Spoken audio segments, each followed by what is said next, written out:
So in the first part, you have seen how to use the context load in the very basic manner. Now coming to little advanced level, I can say that if you want to pass the file path also in context variable, and like path can be also changed in your production job.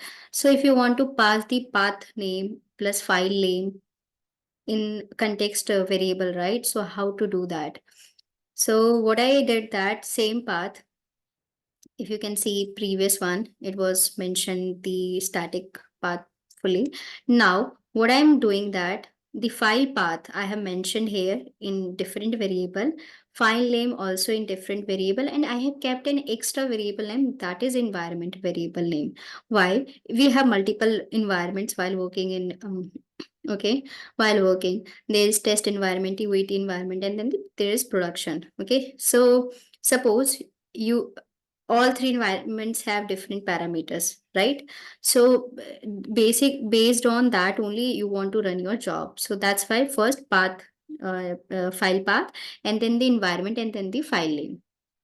What I wanted to show you here, I have created sorry, I have created another file starting with as test underscore, and the it has different value like test etl user and password also. Okay, now what I'm doing here, in the environment, I there is only default section to, so we can add extra also.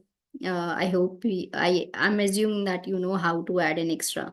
So let's pass just here tst, okay, and underscore, exact same environment path you are using before environmental variable file name. Okay, now I'm running the job. Let's see what the value will be printed here.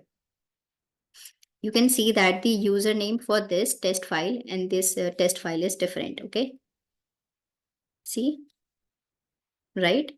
And if I want to use the production one, so in the environment, I will just pass the, I will pass nothing. Various there can be multiple syntax, like for the production the file can be appended with prod underscore, test underscore, uat underscore. So it's totally depend on you, okay, how you working. So this way, with the help of we are creating file stream as a dynamic by passing the value also in the context variable. So this is all about the context load. I hope you have understood it very well. And if there is any doubt, do let me know. I will try to help you. Okay, bye bye. Thank you for watching my videos.